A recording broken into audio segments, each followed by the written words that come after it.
What's good? Good morning.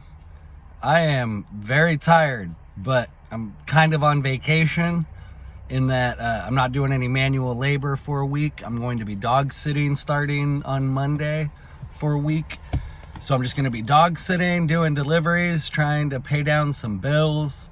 But yesterday was Friday. Oh boy, it was a day. We had multiple inspections that day for one of these big jobs that we're on. One job that we're on is like almost a complete tear down and rebuild. There is very little of the original structure left, though there is some of the original structure left. But they jacked up this house, literally jacked up an entire house. And then we built a basement, like an actual finished basement, or we are building, it's not yet done, but so the original basement was short, just whatever. So we're making it a full living space with heated floors. Oh man, this house it's not big, but it's like really nice. And so there's a lot of inspections. This is in Seattle, Washington. So many freaking inspections that go into a remodel like this. I'm not shitting you when I tell you by the time this is done, there will have been about 30 to 40 different bureaucrats who had to come look at this project and decide whether or not it can advance to the next phase of construction. One inspection can literally halt an entire development project. And that almost happened to us yesterday. It was Friday. I was already really exhausted and kind of in vacation mode because I knew for the next week I wasn't going to be working. And so I told the lead, we'll call him the lead framer underneath the general contractor. So it's like general contractor, and then underneath him's the lead framer. And then underneath him, they have like their finished framer guy. And then underneath him, there's me, who's the general laborer. So I'm the lowest guy on the totem pole. But where was I? Fuck. See, I'm already in vacation mode. I was telling the lead framer that I'm tired. It's been a long week. If we could have a short day, that would be awesome, because we only had a few little things to wrap up, to button up before next week. They're doing the installation, so a whole crew is going to come in and do the installation. And then the crew will come in and do the drywall. We're not doing that part. Anyways, okay. So I told him that. I was like, hey, if we could be done by 3, I think it's doable. Can we please do that? And he was like, yeah, it's Friday, sure thing. We had 2 inspections that day. The first one, flying colors, no issue. The second inspection, oh boy, there were some issues. And they were issues that didn't need to be issues, I guess. So I'm newer to the trade, so I'm having to take the general contractor and the lead framer's word for this. But this inspector came up the stairs hot. And so we were, the lead framer and I, upstairs. And I see this person coming up the stairs wearing a yellow vest. So I'm like, okay, yep, that's the inspector. Just be very nice, be very friendly. I'm like, hello, good morning, blah, blah, blah, all that stuff. And she was like, didn't even like greet me. Just said, whoever did the ducting, they don't know what they're doing. And if you guys want to pass, you need to get this fixed immediately. I did the ducting. But I did so with the instruction from the general contractor and the lead framer. So it wasn't just like me doing it. They told me how to do it and I did it. And it was fine. It was totally fine. I think, at least.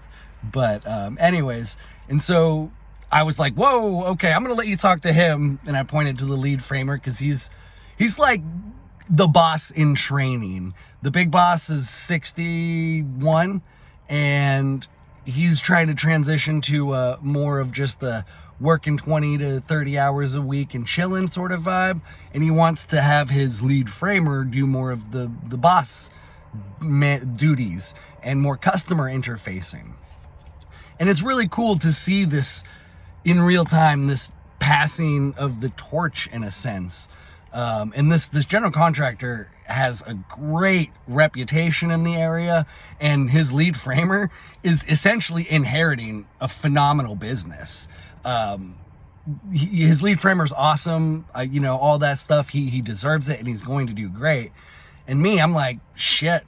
I could build my own little business in this group if I continue to work hard. You know, I'm gonna let me get back on track. So there was one point where I was like, I don't want to be around this inspector. She's just being really, she wasn't being rude, but it was just like pointing out or picking out trivial things and just really reinforcing that she has the power to pass or fail us. So I just walked out the front door, and we don't have steps from the front door down to the ground yet. So it's a little bit of a drop. I just walked out the front door and jumped like I was jumping off a cliff. I literally was like, fuck this. I would rather jump off a cliff than have to listen to this broad. So I went to my van, I smoked a little weed, and I just chilled. I let the general contractor was off site, but he showed up. And so him and the lead framer talked to the lady. She was a lady inspector, and apparently, this is their words, not mine. Apparently they get most of their fails, or they have had most of their fails from the lady inspectors. And I followed up saying, you know, that doesn't surprise me. Women tend to be a little bit more uptight and rigid. And so that's probably why you get more fails from women. And we laughed and then looked at the list of things we need to fix. We literally had to fix these before Monday because we couldn't do the installation step if these weren't done and if she didn't give us the pass. So what started as a, man, I'm ready for my fucking vacation, let's be done by 3 o'clock today, turned into a mad dash scramble to tie up all these additional loose ends and get ready for the installation, and not being done until 6 p.m. Oh man. But there was a point where I was getting a little grumpy because I'm up in this like attic crawl space trying to get these screws into like the weirdest freaking angle, and I just like was fucking dropping the screws, and I was getting grumpy. But then I had this moment, this realization. This general contractor is really good to us. He's super chill. We smoke weed on our lunch breaks. He occasionally buys us lunch, occasionally buys us coffee, pays us fairly. I don't fully know what his framer makes, but I know his guys are taken care of. And I know I actually should ask for a raise.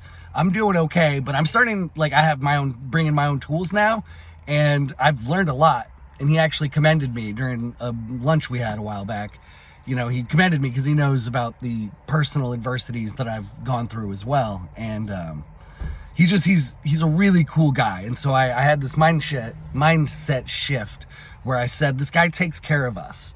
This is the least I can do, is just scramble really hard for an extra few hours that I get paid for to take care of him and to set him up for success, because he has taken care of us so many times.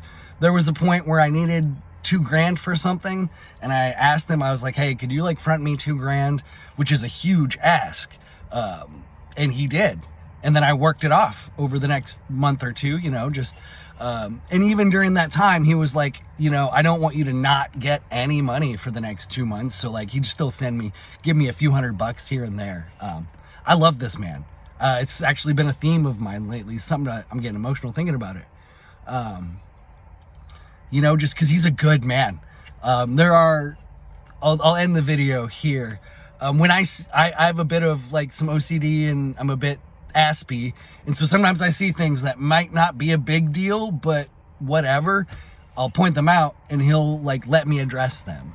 One good example is on the property line between the house we're working on and the neighbor's house, there's this rotted stump that's like got a massive hole in it.